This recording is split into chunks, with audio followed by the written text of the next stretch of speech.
Hey, buds, welcome back to another episode of Weed Buds Radio.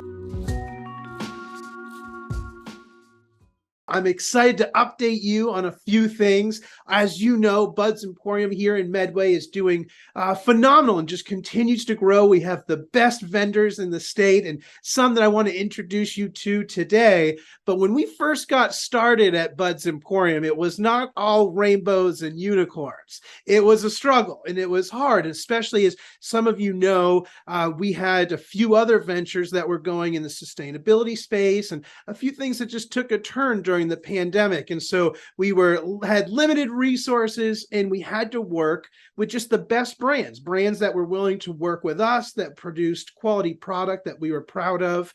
And there were so many, but there's one in particular that I want to introduce you all to today. And joining from the JAR team, the J in JAR, is Joel Pepin. Joel, thank you so much for joining us. Pleasure to be here. Thank you. So it's cool, man. I've been walking around the store and I was looking at pictures side by side from where our shelves were in February of 2022 to where they are today, and just the work that we've done together when we opened. I remember having to ask Ryan if we could do 4 strains and make that up into a pound. So a quarter pound of 4 different things. And he kind of was like, we don't normally do that, but if that's what we need to do to help you get open, then okay. And I just remember we had 2 jars on each shelf, and here we are today with, upwards of 12 strains sometimes from just your brand, concentrates and cartridges. And so it's just been so fun to grow and to grow with you. And I just want to say thank you for kind of helping us out in those early stages and helping us to be where we are today. Man, it's been fun to watch, and thank you for the support and for the interest. And we've always really sort of had a lot of excitement for your geographical location. So watching the evolution of your business and seeing the whole thing grow from our perspective has been a lot of fun. And I might add, I'm actually very excited to announce this, but I do think we're going to be up your neck of the woods maybe mid-October to try to hike Katahdin before the park closes. So we were just talking yesterday, Adam and I were talking about coming up and maybe doing a jar pop-up for the afternoon. That would be amazing. So definitely everybody will have to check out our Facebook page and Instagram page for when that's announced, but we would love to have you here at the store and kind of showcasing what you all do. And I brought some samples for those that are tuned into our YouTube channel today, so you can kind of see some of the work. But that's so exciting. So I can't wait to have you all up here. And so tell me, so I originally thought JAR stood for jar in these beautiful jars that your product comes in. And I also brought, for those tuned into the video, a concentrates jar so you can see that as well. The packaging's beautiful. So Joel, I always thought jar just stood for these beautiful packaging that your brand incorporates into itself. And so can you tell me what jar actually stands for? Yeah, absolutely. So we're not the most creative people, right? And so when we were trying to figure out how to come up with a brand for our cannabis, we had all these different ideas and names, some with multiple syllables, and we couldn't really come up with something that felt right. And JAR is basically stood for Joel and Ryan. Cannabis Company. My business partner Ryan and I started working together, about a decade ago in sort of medical cannabis, and so it was simple: Joel and Ryan Cannabis Company, right? And it was a little bit of a play on words. You put your good weed in a jar, so we kind of like that component. And it wasn't the most creative, but it felt right out of all the different things that we came up with, so we stuck with it. And then it's funny, now it's actually stands for Joel, Adam, and Ryan. So our business partner, Adam, he sort of came into ownership years later after Ryan and I started working together. And we like to joke with Adam saying, "You're lucky your name started with an A. Otherwise, I'm not sure if it would have worked." That's right. You would have needed a new business partner. How fun. So how long have you and Ryan known each other then? Uh, about 10 years, 10 or 11 years. We've known of each other for longer than that. We've had, we both kind of I grew up in Auburn, he grew up in Turner, and there's a few years between us in age. So we knew of each other longer than that. We each had close mutual contacts that knew each of us. But he and I together about 10 years, 11 years. Wow. Yeah. So how did the three business partners are hard as it is. And in this space, I feel like it's even more of a challenge. There's, even myself have had, I think from start till today, probably 7 different partners. It's just, you have different visions, you have different levels of commitment. So what makes up a good team and how do you develop a good team? Because I've only seen and been able to watch about a year now, but it seems like all 3 of you really kind of have your silo of execution and you do it beautifully. And so I was just curious, like, how did that partnership come together and how do you guys keep that oiled up and frictionless?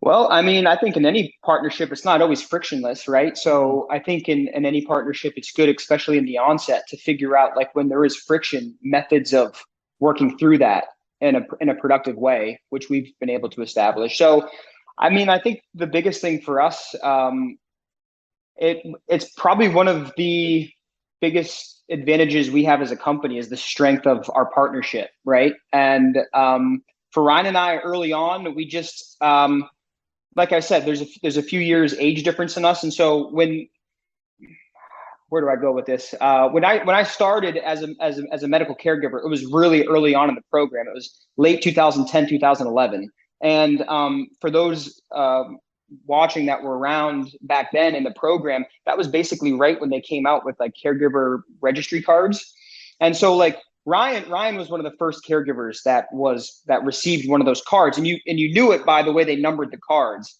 I think he might have been the second or third caregiver to receive one of those cards. I might have been like the 11th. And so we had met right around that time, and we just, I don't know, we just had a lot of the same values. We were friends outside of business. We had sort of the same goals and beliefs around cannabis.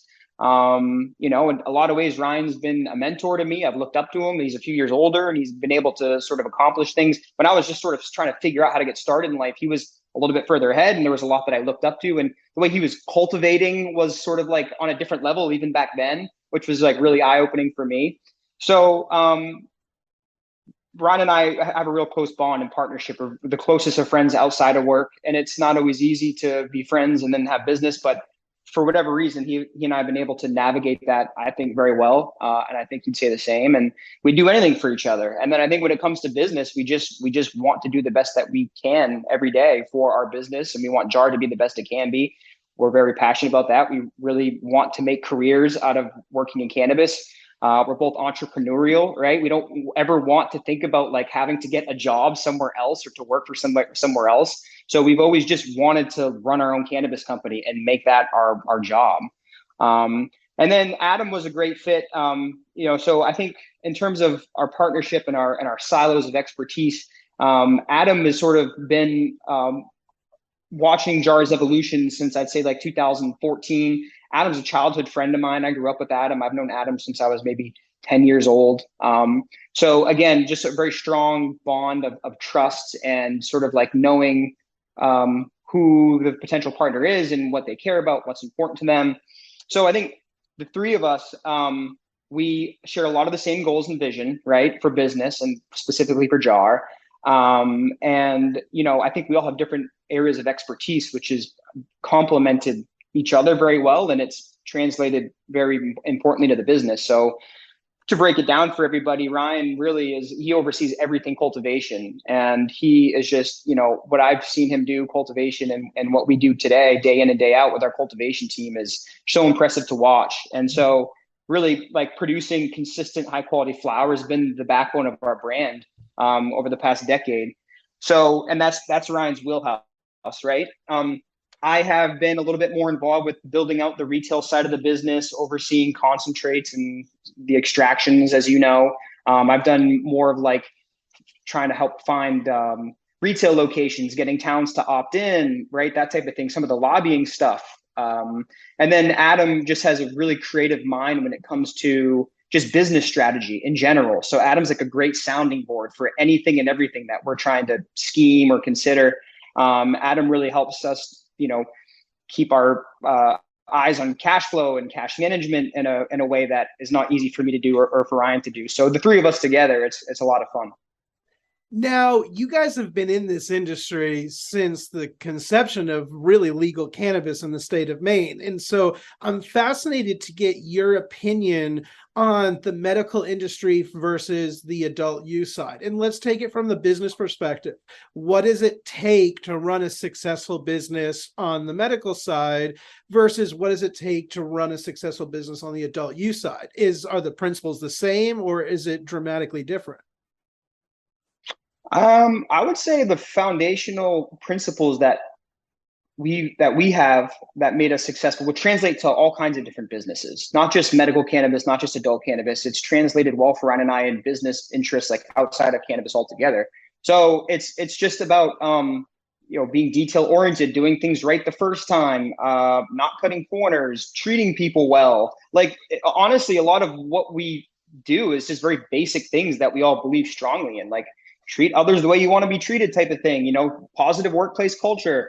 Only put out your best quality, and if you're going to do something, do it right the first time, or else what's the point in doing it in the first place? So to answer your question about what it takes to be successful medically versus adult, I mean, I think it's a lot of the same type of thing. Of course, like each market is at a different point in terms of its maturity and dynamics, right? But overall, I think the reasons we've been successful in adult use were extensions of the same reasons and principles that made us successful medically, right? And that's just like for us specifically when it comes to producing flower, like we really believe you get what you pay for when you build out a cultivation facility. So like we spare no expense when it comes to our lights, our room design, our drying, our curing. And in our evolution over the past 10 years, we've been fortunate enough to build out and like many different facilities in Maine and Massachusetts. And along the way, we've learned so much. So we really believe like you can never stop improving ways to produce better quality. You can never stop finding ways to find efficiency, right? And so, that was a big part of our success medically. And of course, it's a huge part of what we're doing right now on the adult use side.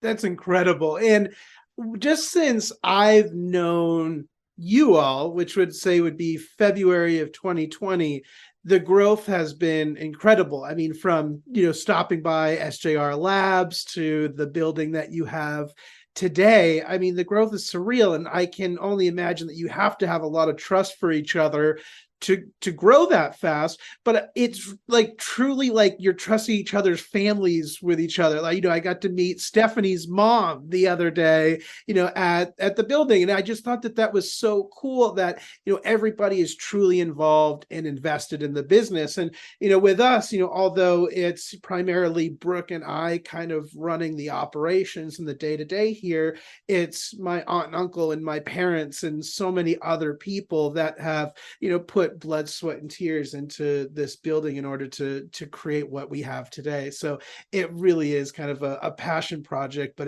it just incorporates everybody. So there's just so much love there.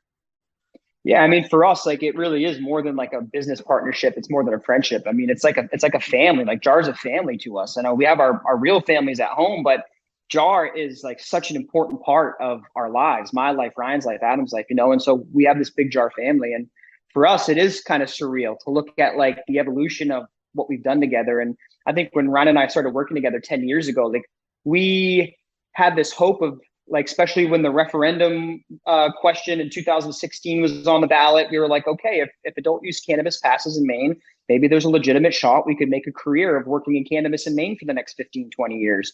So that was a hope that we had, but we didn't really know exactly how it would turn out, how it would play itself out for us. So, my family's been involved in the business. Ryan's family's involved in the business. Like the team that we've built, like it's surreal, and we look at the talented staff that we've been able to put together and the different departments and managers. And it's like, we've got this amazing team of people that, that move jar forward every single day. So it's incredible and it's a lot of fun. It's a dream come true for sure. Incredible. Now, before we move, I have a lot of questions about concentrates for you. But before we go, I just want to show those. And for those that are listening on the podcast, head over to weedbudsradio.com and you'll see a picture. I'm holding some bud that has come from Jarco. And it is, we were talking the other day here at the store, and we were talking about like, what is the brand behind Jar? And obviously like Jar's got a nice little shield, but like what is the actual brand? And for us, it's like it's quality. You know what you're opening when you open one of these jars. It's a quality piece of cannabis, and it's probably one of the best that there is, that the state has to offer, if not in the country. And that's just a really special place to be. But it's something that the whole staff here, it's like Jar is so much more than just a word on a piece of paper. Like it really is that crack when you open a jar. So it's just really special. And so I wanted people to see that and kind of how that's packaged and just how beautiful. But one thing that I think we can all really learn about today is the different types of concentrates, because there's so many, from live resins, cured resins, to the sugars and batters.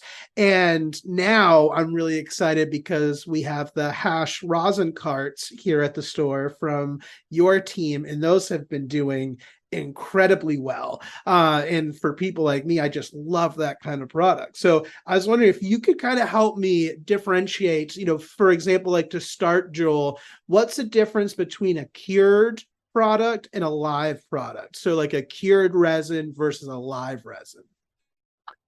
For sure. So cured typically means that the plant material that the concentrate was derived from, where it was extracted from, was dried material.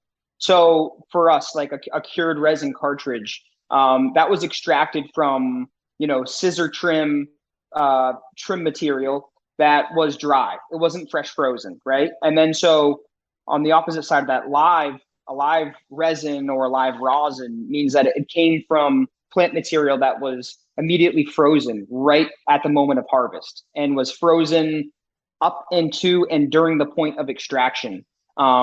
And so basically what that means, I think for the most part, cured means came from dry material, live means came from fresh frozen material.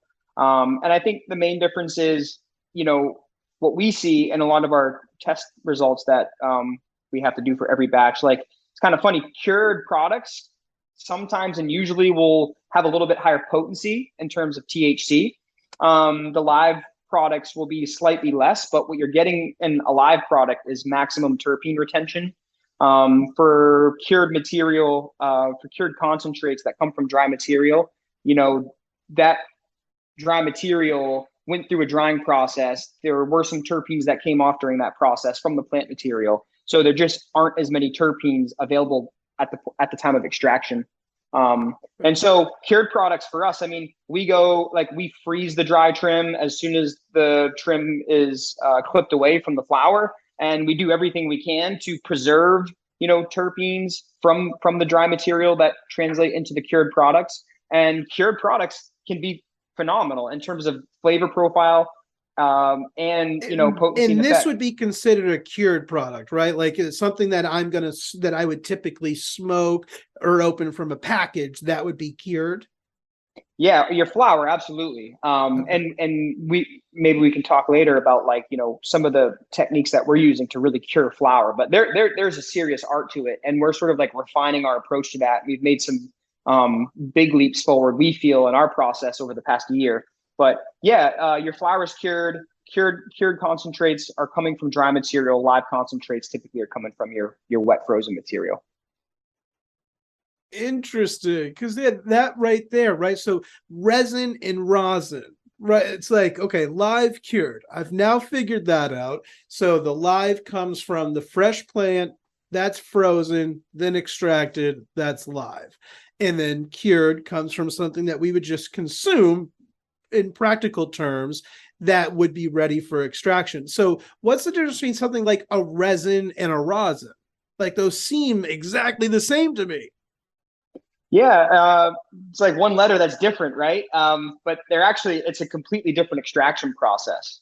And one thing I think that's important to note on the live product. So like the frozen material that we're extracting from is whole plant. So it's like it's for us, it's your A grade flower that you would smoke, like the wet version at harvest, and it's the trim that would get separated in a cured product meant for only extraction. So your live product isn't getting extracted from just like frozen trim. It's getting extracted from frozen whole plant material shucked from the stem, which is pretty cool.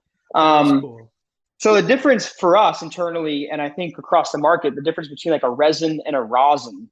Rosin is concentrate that is extracted via no solvents. So solventless extraction. So for us, what we're doing, and we're really excited about doing this now in our current facility, is ice water extraction, right? And then go through some post processing where you're basically just using pressure and temperature to separate out the rosin through a rosin press. So there's literally no solvents. You're using ice water as the solvent to extract the trichome heads from the plant material, and then we're using a press to sort of like refine the finished rosin material in the various forms that you would find in the store. Resins go through hydrocarbon extraction, so a blend of butane, propane. You're using a solvent to remove the trichome heads from the plant material. And then, of course, we go through post-processing to remove those solvents and yields a concentrate that's still really good quality, but just went through a different extraction process.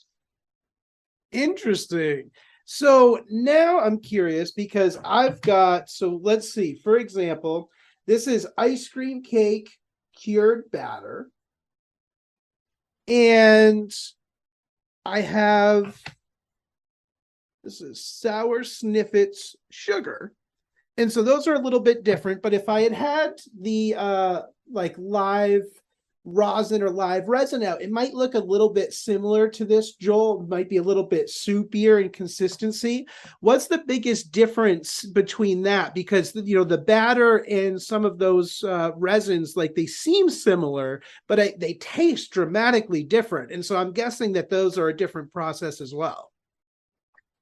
Yeah, they are a different process. I mean, the difference between like your batter and the sugar that you're showing there, similar extraction process. The batter sort of goes through a whipping motion to sort of blend the cannabinoids and terpenes into the consistency that you have there in front of you.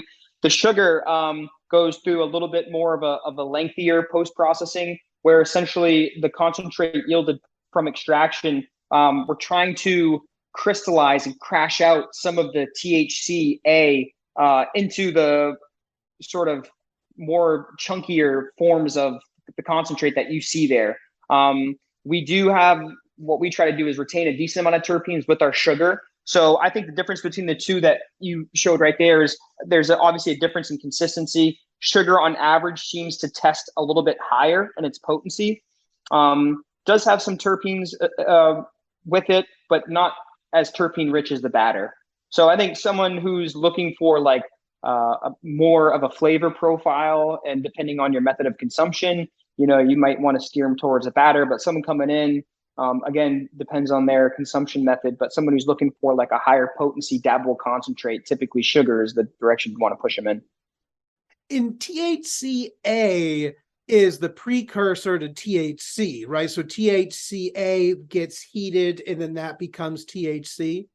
Yeah. So THC in its acid form is basically that's how THC occurs and is produced by the plant, right? And so THCA, when heated, converts to delta 9 THC, and delta 9 THC is what is psychoactive for us. That's what basically gives us the high that we feel. So your sugar that has a lot of THCA has a high THCA value. As soon as you put that on your rig, or you put it, on a bowl, and it, you put your lighter to it, it's converting in real time, and you're consuming quite a bit of delta 9 as you inhale. And so that's sort of where you get that psychoactive effect from. Perfect. Now, as a retailer, one of the things that I'm really struggling with is how to properly display my concentrates because I try to keep them dark and I try to keep them cool.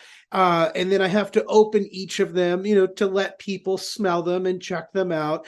And I have not figured out like the perfect way to display concentrates. And so as I'm looking at kind of building out the right display, I was wondering if you had any tips or tricks or things, because I know even people at home, they might get a jar of concentrate and just stick it on their desk and open it up a week later. And, so what is the proper way for like a retailer to display concentrates?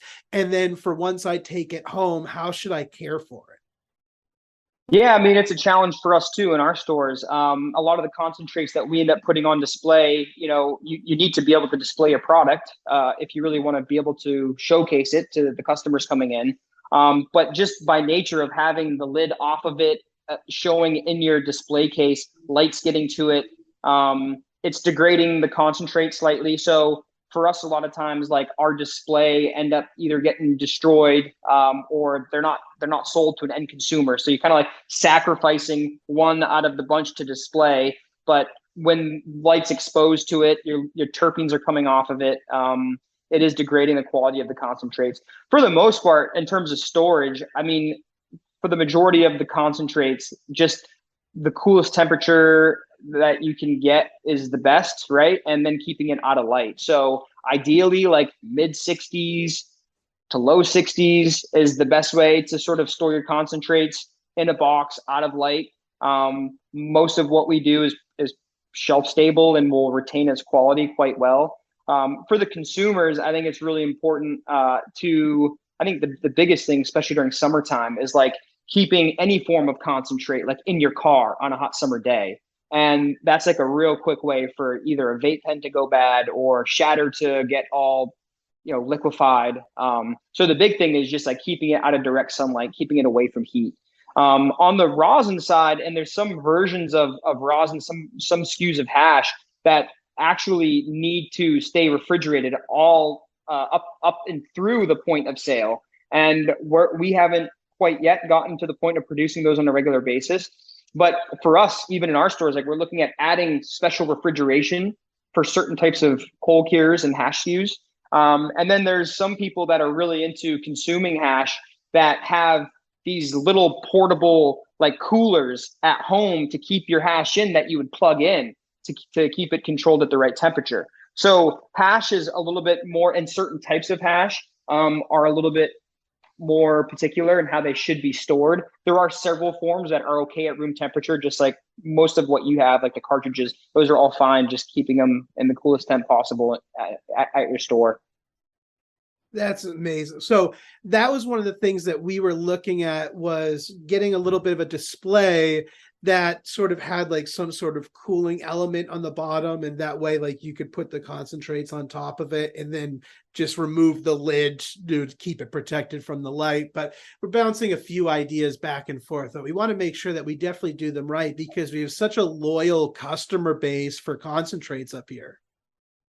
For sure. I mean, for us at our stores, what we like to do is like our back storage area where the vaults are, keep them very cold, and we dehumidify. We'll add humidity in the middle of winter when it's really dry outside to make sure things don't dry out. That's important for your flower quality too. So I think retailers, like even thinking about your product storage, behind the sales desk, goes a long way, especially for preserving quality and shelf life. Amazing. Now, Joel, before we go, I want to talk to you a little bit about some of the policy work that you do, because I feel like anybody in the cannabis industry has to do a little bit of policy work at one time or another. And I know that you are part of a couple of different organizations, and I would just love for you to kind of talk a little bit about, some of the work that you're doing on the policy side and some of the organizations that you're a part of, and maybe others want to get involved with as well.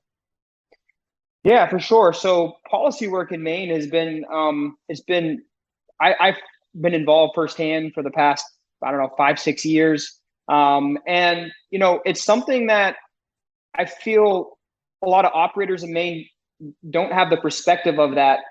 Like policy work in Maine, like you can get results off of some effort, a little bit of effort, especially when you join that effort with other like-minded people. And I think there are other cannabis markets out there where operators could put some work into policy, put some effort into policy work, and not be able to get like a state rep on the phone or a senator on the phone. And here in Maine, like one thing that I've kind of appreciated is like there's been certain times where like I've needed to call the rep in the district or the senator in the district where SGR Labs, for instance, is operating to try to like get a piece of legislation sponsored that would help our business. And I was able to do that, you know? So I think for anybody who has an interest, like the politicians in Maine are accessible. And I don't think it's like that in many other cannabis markets, especially not the bigger ones, which is, I think, a unique opportunity for our industry.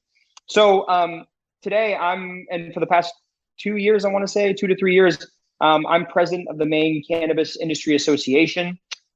We lobby for both medical and adult use policy work. And then, you know, before that, I was involved with, you know, just sort of like as a stakeholder who had hired our own private lobbyist to sort of like keep us posted on what's happening up in Augusta. So really what I've been involved with, I think since like 2015, especially 2016 when the referendum was on the ballot, you know, been keeping my eye on what's going on in Augusta. And then since then, there's been a lot that's happened on the medical side. You know, going from plant count to canopy, 500 square feet of canopy was something that we were very involved with and in support of. Being able to wholesale what was 70% of your product as a caregiver and retail 30% was a big thing. So getting caregivers legally allowed to wholesale their product was very important to the industry that we believe strongly and we were involved with. Being able for caregivers to have more than one employee, more than one assistant was a really important one and logical one that we fought for. Caregivers being able to have the right to a storefront, one storefront was a big one that we fought for. And then of course, nowadays caregivers can wholesale 100% of what they grow. And of course we supported that as well. So, you know, medically, those are some of the big things that we've been involved with. On the adult use side, most recently, what did we do? We passed a bill 2 sessions ago that basically allowed for an entryway to check IDs in stores. There's kind of like an oversight in the drafting of the original rules for the adult use program that like you had to check ID outside the door. So it was like the first like year and a half of the program. That's basically how the law read. So we changed that said you could check inside the door if you had you could keep the patrons from entering physically separate from the sales floor. So that was a big one. We've streamlined this last session, some of the testing requirements. So like not having to test your trim or your fresh frozen prior to extraction, final form testing seemed logical. There's a lot of redundancy in testing, or there was. And so we've made progress last session on sort of streamlining that process. I think a big one we're focused on, we haven't been able to solve yet, is the excise tax for operators. So this whole $335 a pound to the state and the adult use program is definitely needs to be reworked.